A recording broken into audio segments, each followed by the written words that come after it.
Nonnenmacher joins me, and you can learn what his team is up to by heading over to phrenicity.com. That's going to be a clickable link in the show notes. I really appreciate your time, Cliff, as we talk about franchises and how it could possibly benefit real estate investors.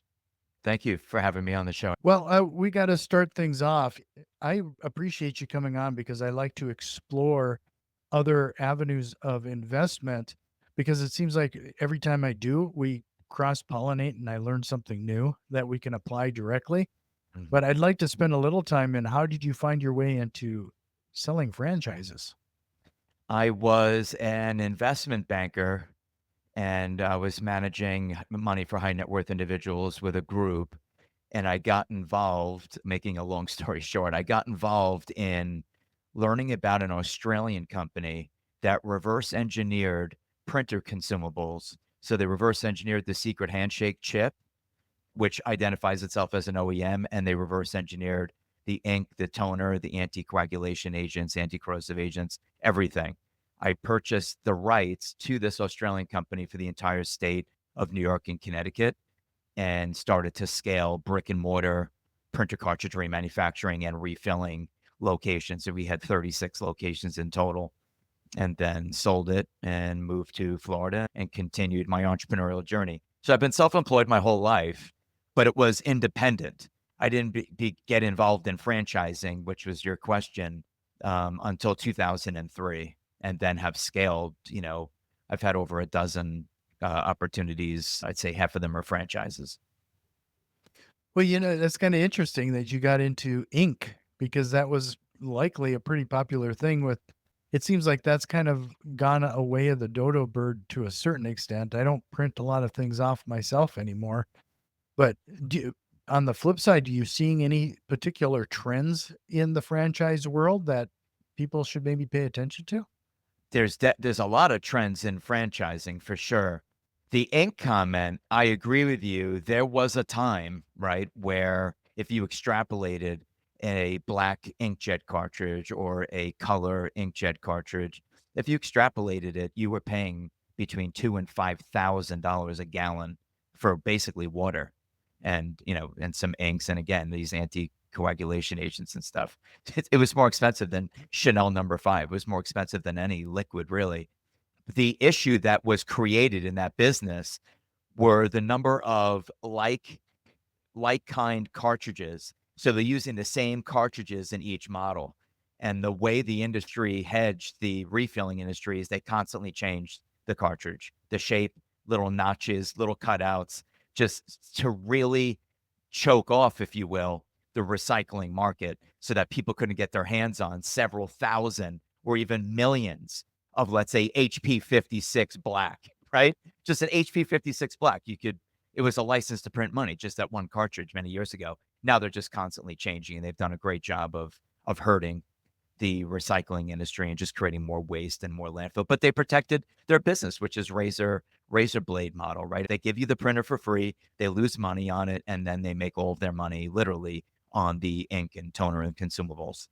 What's trending in franchising is what we tend to focus on are five things. One of them is anything involving the use of tools.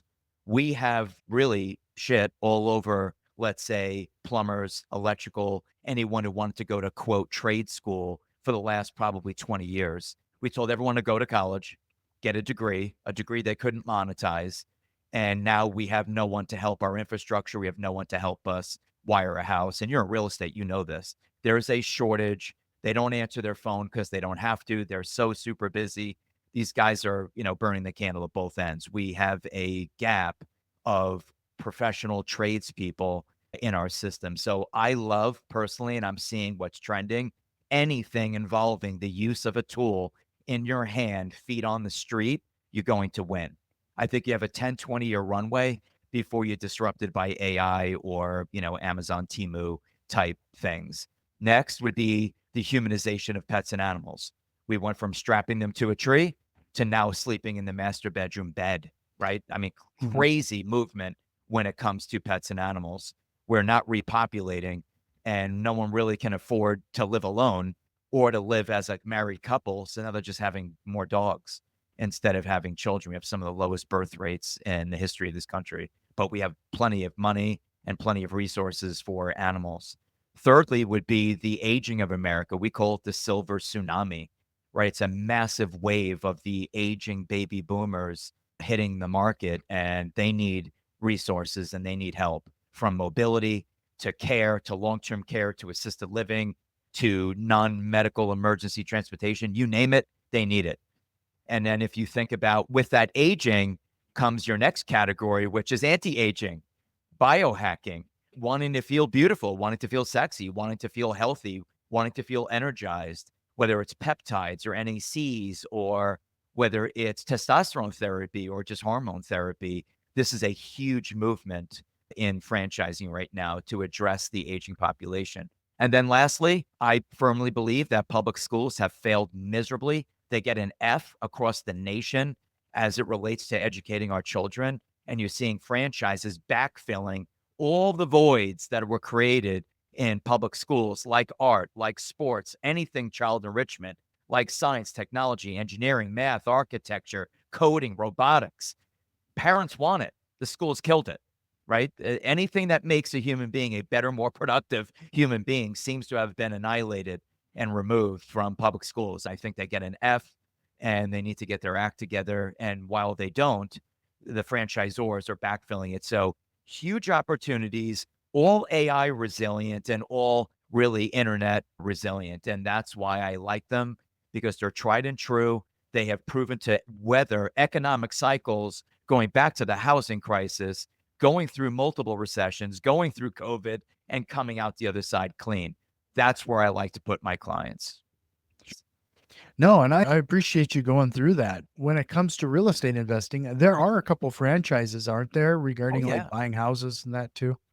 Oh, yeah, we buy ugly homes. Definitely one of them, staging. Most people cannot see an opportunity in a piece of real estate. It's proven on HGTV. Couple will walk into a beautiful home in the perfect market, perfect schools, like literally the quintessential home. Red walls in the master, green walls in the kids' room. I don't like it. Like, you can't see past the wall color. How are you going to see past the fact that there's no furniture in the house? People are highly visual and they need the staging, whether it's digital or whether it's literally in the home. The bed and the temporary furniture are staged in the house. But I'll go further than that. You look at it, if you look at, think about this, how profound really this statement is. Think about every home inspection report ever conducted in America in the history of home inspections. What will you find 99% of the time? Drywall damage, corner bead, nail pops, roofing problems. Why not be in those businesses? Right? I have roofing businesses. I have window replacements. In Florida, if you have a house for sale and you don't have impact glass, they'll basically tell you this home will have an impact glass credit if you buy it. Like, you can't even sell a house in Florida right now without impact glass. So they're either putting impact glass in it or they're giving the owner a credit towards impact glass if they buy it. So you're starting to see a lot of things trending in real estate. There's always outliers. There's always markets that are the exception to the rule. But on a national level right now, you have inventory, you've got house sitting longer. And I think that you have a lot of realtors that are not doing the revenue that they used to do. And I think that franchising provides them a beautiful opportunity to create that ancillary income stream and hedge some of the risks that you find yourself in the cyclical nature of real estate. One of those things that I think is interesting. I have a couple of friends who are in the real estate game too. And they recently, I don't know if they bought into a franchise, but they started up a carpet cleaning service. But in the Exactly. end, it has a steady flow of income, but it also creates a steady flow of opportunities for them too, because what a better way to assess a property? Maybe there's some turmoil or trouble shampooing the carpet. So, in more times than not, they are acquiring properties from not just distressed homeowners or frustrated landlords because this is the 20th time they've had to shampoo that carpet. Absolutely. We used to own a multi-million-dollar restoration company in Annapolis, Maryland. And do you know how many calls we would get from realtors saying this house stinks? You can almost smell it from the curb. Do you have anything that could help? Yes. Ozone, hydroxyl. There's ways to deodorize a home. You look at the used car market, you know how they get used cars to smell decent?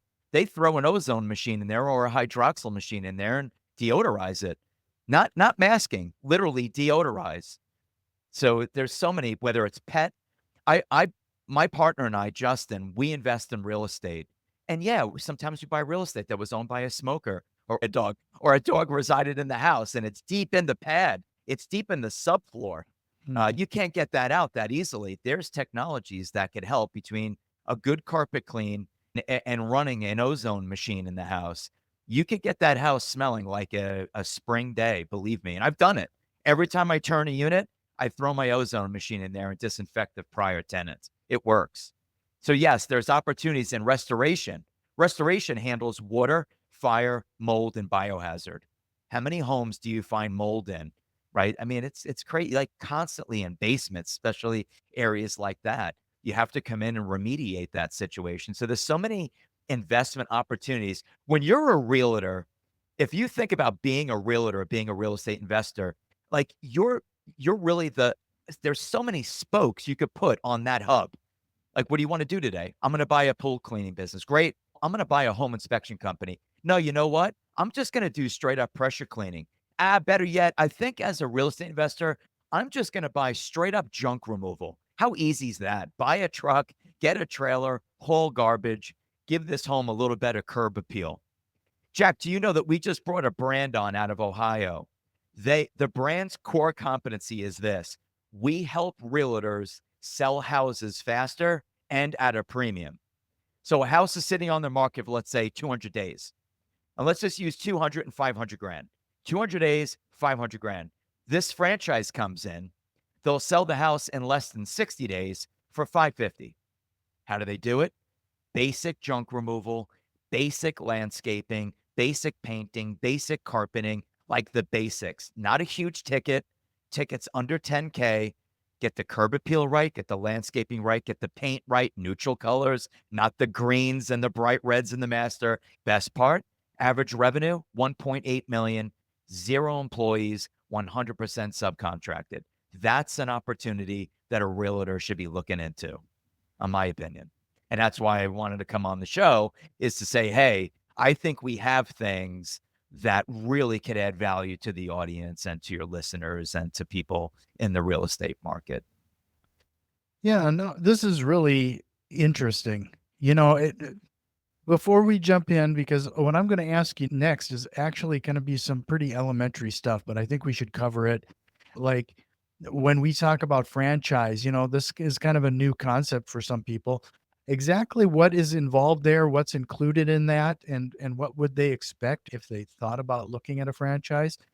But then I also want to cover the dark side of things, like typically why a person is going to fail in a franchise. But before we do, I want to remind everybody we're talking to Cliff Nonnenmacher, and you can learn what his team is up to by heading over to Frenocity.com. Frenocity.com.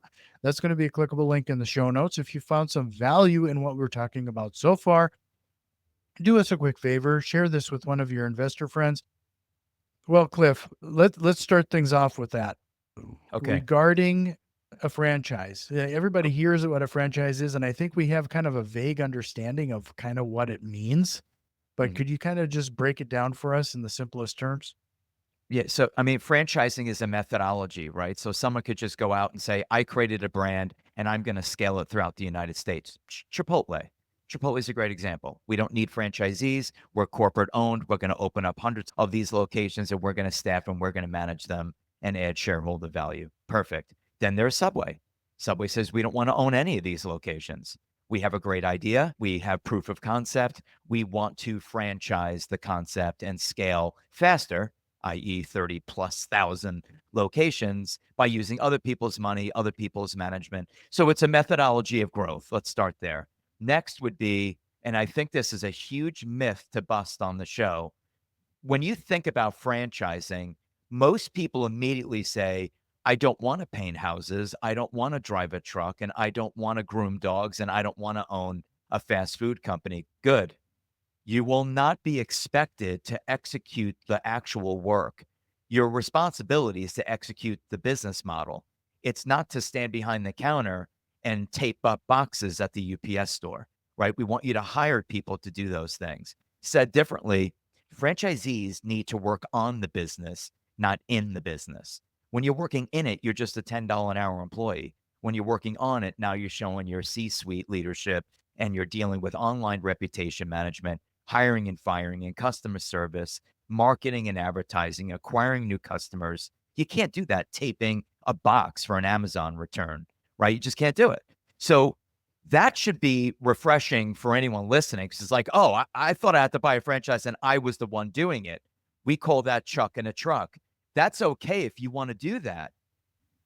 They just want to buy the next job. They don't want to apply for it. They want to buy it. There's nothing wrong with that. I just don't want people to believe that franchising means you need to do the work because that's not what it means. Hopefully that provides some clarity.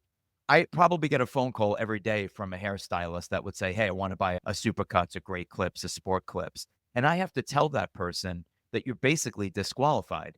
They're like, no, you don't understand. I've been cutting hair for 30 years. I'm like, that's exactly the problem.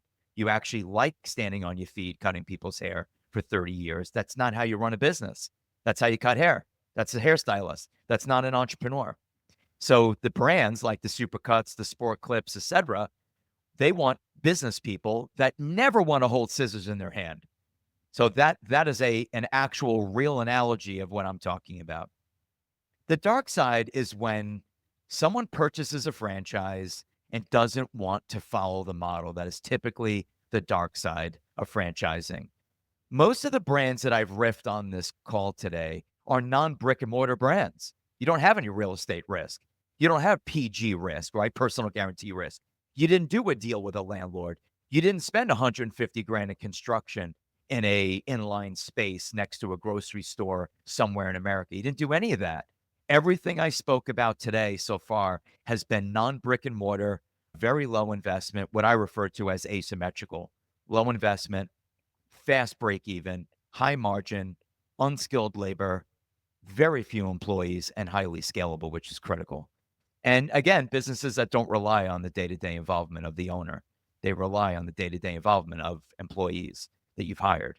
So what I've seen in my career, I've been doing this a long time. I've owned a lot of brands. I've built a lot of brands at the VP and EVP level in franchising, hundreds, if not thousands, right? What I have seen is that I want to go back to the dark side because I think it's very valid to play both. You know, it's not always perfect and blue sky, right? There's a dark side to everything. There's dark side to real estate. You could get your head handed to you. So you look at the dark side of franchising. You got involved in a brand you didn't belong in. You got involved in a brand that you didn't staff properly. You got involved in a brand that you decided to not follow the system.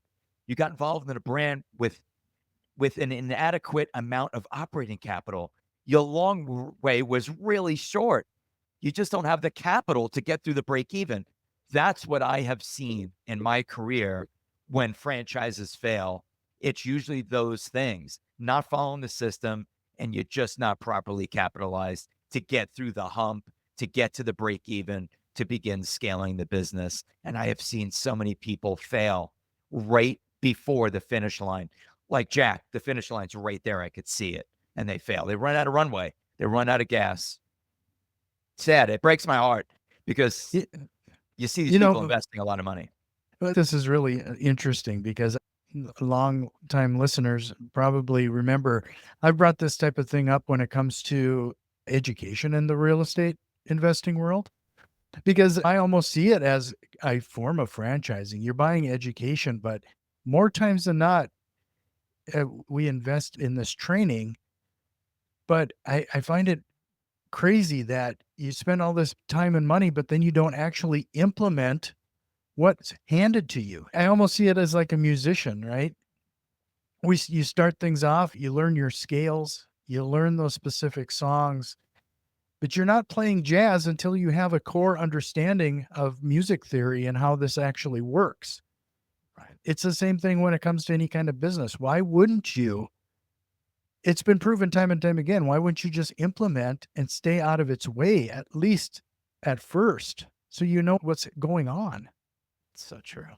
We used to do like seminars, and when I was in investment banking, you're giving people the answers to the test, right? Like they're my competitors in some cases, these brokers that live in my community that are hitting the phones and gathering assets, and or in franchising, we're competing. Everyone wants the franchisee, the guy with the $1 million net worth and business acumen, et cetera. People would ask me all the time, when you do these webinars, when you do these speaking events, aren't you concerned? Like you're creating competition? I'm like, absolutely not. They're like, why? Because most of these people in the audience, they're not going to do anything with it. They show up to seminars, they're 55 years of coming to seminars, and they've created zero wealth and they've accomplished nothing because they come here to find out that there's no silver bullet. The only time success comes before work is in the dictionary, and that's what people want. They just want to get rich quick. They want to collapse time. They want the silver bullet. Nobody wants to lose weight unless you give them, now it's Ozempic. I get to just stab myself in the stomach and lose weight. That's what this culture wants. So, no, I'm never afraid of someone taking something and taking away from me because most people are idea rich and execution poor and will literally accomplish nothing in their entire career. It's true. And you just talked about it. Training, training, training, webinar, seminar, learn, learn, learn. They go back home, they revert right back to the old ways, change nothing. Shocking. That's psychology and understanding people and behavior and motivation. And it's so important. So Mhm. important. It really is. Well, with all of that being said, let's say somebody was looking like this sounds interesting and they wanted to get into franchising. Outside of talking to somebody like you, who's kind of has the pulse of this industry, what are some of the things they should be considering to make sure that the particular franchise might be a good fit? Yeah, it's great. Where most people, when they think about buying a brand, instantly want to look at brands. Stop. Prognosis before diagnosis is malpractice. Don't go looking for prescriptions. You got to look within. What is your bandwidth? How much time do you really have to dedicate to this new business? Where are you? What are the demographics of that community? Why do you want to do this? What are your investment objectives? Is this a legacy for the kids? Is this to create an annuity in retirement? Is this just to subsidize lost revenue from a spouse that's been displaced? Is this because business is down and you need to make up for lost revenue personally? What are your investment objectives? What is your risk appetite? Right? What's your situation? I think people need to do more of that. Do I have the intestinal fortitude to own a business? What what does my career look like? What successes do I have? What business acumen do I have? All this stuff I think is incredibly important before you start looking at brands. Look within. I think that bandwidth is so important. People are time starved today. I think it's really important that people understand how much time they have. For all the people who say, I don't have any time, if you kill Facebook and kill doom scrolling on X and all the crap you do all day, you could get a master's degree. You have plenty of time. I love when people tell me I'm so busy. No one is that busy, right? No one. There's always time for self improvement. There's always time for adding more value and doing more with your life and adding more revenue to the household. So yeah, look within first, then we'll do that with you simultaneously while you're working with us because we don't jump into brands until we know investment objectives. So do that. Give us a call. Our services are free, Jack. My firm provides free services to investors. Instead of showing you homes, we show you franchise opportunities. We're compensated, we're just not compensated by the buyer. We're compensated by the seller, the franchisor. No obligation to buy. Again, very similar worlds, the way we advise clients. So if you're similar worlds, before you hit up a realtor, you typically go through the pre-approval process, make sure you can afford or at least get a budget in line before you start looking at houses. What are some of the things that people need to have their ducks in a row before they reach out to you?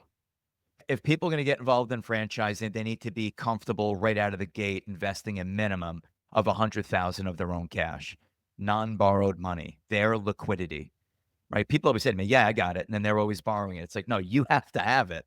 Right? It needs to be your liquidity, your cash that you're injecting, and then we'll need probably a small SBA loan on top of that. It depends what they do, Jack. If they do non-brick and mortar, as we discussed a lot today, you're looking at investments under 200,000 all in.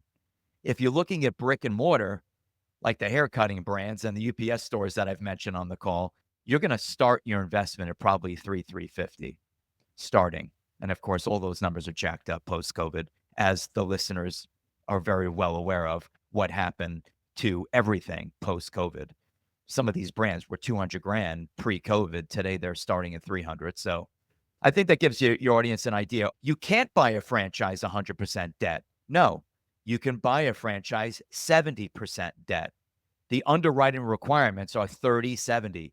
You put up 30% cash injection, the bank will lend you the 70%, usually done through the Small Business Administration. Okay. Well, I'm sure you have quite a few stories at this point. Could you share a story of somebody who approached you and now they quit their day job because they've found their path? A lot of them don't quit. A lot of them are terminated. Most of our clients are coming from a negative place, right? We do get people come from a positive place, which we refer to as I want to be in control of my destiny. I want to be in control of my schedule. I'm tired of creating wealth for others. But the reality is most people are coming to us from a negative place. Pharma industry, they just keep cutting my commissions. I was making 300 grand, now I'm making less than 100. Selling the same drug, same territory. They just keep cutting, cutting, cutting, cutting. Realtors, I work with a lot of realtors. We're not selling the volume that we were selling in the past. I took a $200,000 a year haircut, 100,000 a year haircut. I need to make up for that. Mortgage brokers have been someone dropped the bomb on that industry and it's gone nuclear and a lot of them are displaced. And when I say a lot, you're talking tens of thousands of people in the mortgage industry that are really either in a survival mode or have been already displaced. AI, we're living in a very interesting yet dangerous time for a white collared worker. Okay. This is the first time that a technology is not setting its sights on a blue collar worker like the factory line, assembly line. They're going after accountants, lawyers, engineers, code writers, wordsmiths, graphic designers. I mean, AI and quantum computing coming out at the same time. If you're in accounting, if you're an attorney, and I don't mean a trial attorney, like a desk attorney, there is a high probability that you will be displaced in the very near future. This whole 10, 20 year in the future thing, we're there. We're already using quantum computing. I mean, we're already using AI. People are already terminating graphic designers in their departments. You need one, not 10. Have you seen Grok? Have you seen what ChatGPT? Have you seen what these things? They're more creative than the most creative person on the planet. No one can compete with them. We're writing a book. We're working with Forbes. We asked them to design our book cover. We used AI to do that job and did it superior to them. That's frightening. Like they couldn't even come close to the creativity of our book cover on AI. Like, think of that. The unintended consequences of this, Jack, are going to be more and more people losing their job to technology, and they need to have a plan B. We lived in a time when it could just be a single head of household earner. Fast forward by the 80s, both spouses are working. Today, you have two spouses working and they're on the phone with me wanting to get a side gig for ancillary income. That's how out of control everything has gotten in our society, where a dual income is still not enough. People really only have three options: get a job, buy a business, retire, because lottery is not a viable option. I mean, when you look at crossroads, right, it's like, look, this is pretty simple. It's almost binary, like, black, white, on, off. Get a job, buy a business, retire. Well, one of the things that keeps floating around the real estate world is the concept that more millionaires are created through real estate than any other vehicle. However, if you look at it, I actually don't know if that's the case. I really think it's business ownership is what actually causes that freedom. And, you were going to say something? I was going to agree with you. And I view real estate as a wealth when you talk about millionaires, I view real estate as a wealth preservation strategy more than a wealth creation strategy. I mean, when you're hedging inflation, you've got a cap rate that's not that enviable. I know people get excited in real estate about cap rates, over 6%. I mean, that's not exciting at all to me. I'm putting in 100 grand in a franchise. If I can net 100, it's 100% return on cash. The real estate world is getting excited about a 5.5% cap rate in Boca Raton. That's not exciting. That doesn't really interest me at all. Real estate is a wealth preservation strategy. I own multiple homes for that purpose. I want to preserve wealth. I speculate over here, but to preserve a lot of my capital, I put it into 5, 6 different pieces of real estate, right? From Utah to Florida. So Mhm. I'm not sure that the wealth is being necessarily created in the real estate game as much as you're seeing it as a solopreneur, an entrepreneur, a franchisee, small business owner. That's actually a very interesting exercise to find out where are more millionaires born. I'm going to put money on way more millionaires are born in self-employment entrepreneurship than in real estate. I think real estate's a wealth preservation strategy, not a wealth creation strategy, not for the masses at least. Well, we can have that separate conversation somewhere because I think there's some avenues that we might be missing. For sure, I would love Um, to flesh it out. you brought up AI. Have you seen any? There seems to be a land rush right now regarding like every day of the week. There's a new AI tool promising you the world. Are you seeing any franchises hovering around AI? I'm seeing franchisors implementing AI into their world. I mean, if you look at like, what's the first thing you can kill with a language model? You could kill a call center. I mean, if you think about a call center and you aggregate all the data of a call center, let's be Comcast call center. My modem's not working. I don't have internet. Like, if you think about it, Mhm. it's like, is there really a sixth statement? Hey, a tree fell on a wire that like, that's the outlier situation where it's like, I need to transfer you to a human being. Most of it is all able to be handled on a language model where AI could certainly provide better results than a third world call center, which is where we usually end up due to the expenses of these, systems. So I think they're going to be done and out of business. I think call centers are dead. And I think that a lot of franchisors are now introducing this technology to address the standard dial in questions from franchisees. Hey, where do I find the marketing material? Where do I find the newest this? Where do I find that? Where are the ingredients for the new drink that just came out, the pumpkin spice latte? It's standardized stuff. There's only so many questions that you could ask. What are the top 3 marketing strategies for a franchisee that's been in business less than a year? So you're starting to see a lot of automation in even estimating and logistics. A lot of brands have to dispatch vehicles to your house. They're using AI to determine what is the most efficient way of routing this vehicle in this territory. It's like, start here. Look at UPS and look at FedEx. They obsess over right-hand turns, right-hand turns, right-hand turns. Why do they obsess over right-hand turns? Because almost all accidents are left-hand turns, and you have to cross over a dividing line, right? So there is all this data now that is finally, Jack, we have heard going back to the 90s, big data, big data. I never really understood remember all Mhm. this about big data? Jack, the game is big data, big data. No one ever really Yeah. knew what does that even mean? How do you get involved in that industry? Well, now we know what big data means.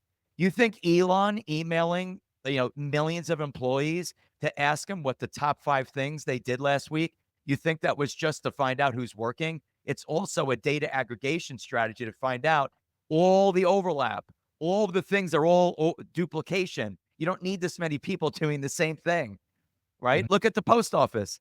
You have 100,000 people in the Census Bureau doing the work that the US Postal Service does every day. Like, they're finding duplication, which is, the government is the most inefficient entity on the planet.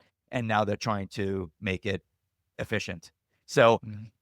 AI is going to find its way into every facet of our life, I guarantee you, and it's going to happen fast.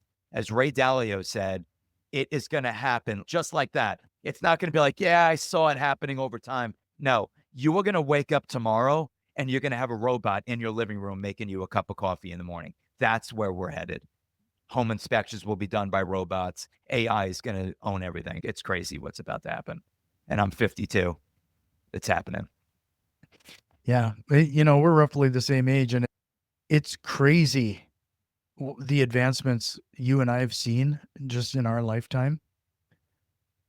When I was in school, uh, it was a big deal when the Apple IIe or the first Mac showed up in the classroom. And now It you was know, Star Wars. Whoa, look at this thing. this is crazy, I was using Radio Shack TRS-80, Commodore 64s. No one right? probably even knows what I'm saying right now, right? Yeah. It goes back to the point where anytime I wanted to use a program on a computer, I had to data enter the code in order to get it to work. And then if you shut it off, you'd have to start it over again. Right. You Here know? comes the floppy drive. Is there a question or concept or anything we should have tried to hit on? No, we went through trends, which I think is really important. That's valuable. That they know how to reach me at phrenicity.com. That's FRANOCITY.com. Check out, we're gonna have a book coming out, which is Beyond the Brand. It should drop, I would say, the end of the second quarter. And we have a non-competing pod. We have a Pursuit of Profit podcast for people that just want to learn about franchising. That's it. Your real estate and efficiencies and that. This show only interviews founders of franchise brands. And again, it's called Pursuit of Profit. But no, I had fun. I thought this was great. I appreciate you having me on. Absolutely. This was very good. Phrenicity.com. That's going to be a clickable link in the show notes. Make sure to check out the podcast. But if you're ready, we'll close out the episode with some rapid fires. Go ahead, hit me. First off, what lies do real estate investors often tell themselves? I think that a lot of them drank their own Kool-Aid on real estate is truly passive. I think that there is way more work when you own real estate than the industry wants to believe. So I do think that passive income means no work. And I don't think that real estate is that passive, quite frankly. And that's coming from an investor in real estate. I think I drank my own Kool-Aid and I'm giving myself a reality check. It's more work than we lead on. If you could go back in time and give your younger self a piece of advice, what would it be? Take more risks. Use history as your guide. Take more risks.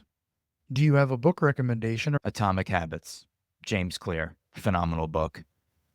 Really good stuff. Highly recommend it. We kind of talked about it before. Habits, why people go to webinars and conference meetings and go home and do nothing. Because that's your cycle. That's your habit. Your habit is not to do anything. Your habit is to never seek self-improvement. Your habit is to never make incremental changes of even 1 degree. Everyone wants to be like, I got to make $1 million this year. Why don't you just start with 100 grand? Crawl, walk, run. Let's get some wins on the board. Like, just make small incremental changes. What single strategy or tool have you implemented that has had the biggest time-saving impact to you or your business? It's not a tool, it's more of a mindset, and it's execute, execute, execute, get shit done. So many people are idea rich, execution poor, they get nowhere, right? A mind full of ideas is what you would call potential. A life of execution is unstoppable. Like, you just need to execute, get things done. People just talk and talk and talk. Drives me crazy. Just get things done. And it doesn't have to be perfect, right? Look at you. You're doing the show. You're doing so many things. Do you know how many people want to do a show like you? They won't do it. It's got to be perfect. I'm afraid. I'm embarrassed. I don't like my voice. I don't like the way I look. Like, just do it. It's life changing and it's so liberating. Just execute and get shit done. Well, I can't echo that enough. And what a great way to close out this episode. Cliff, this was really appreciated. One last time, phrenicity.com. That's going to be a clickable link in the show notes. Check out his podcast, but hope you'll consider coming back again sometime. Thank you.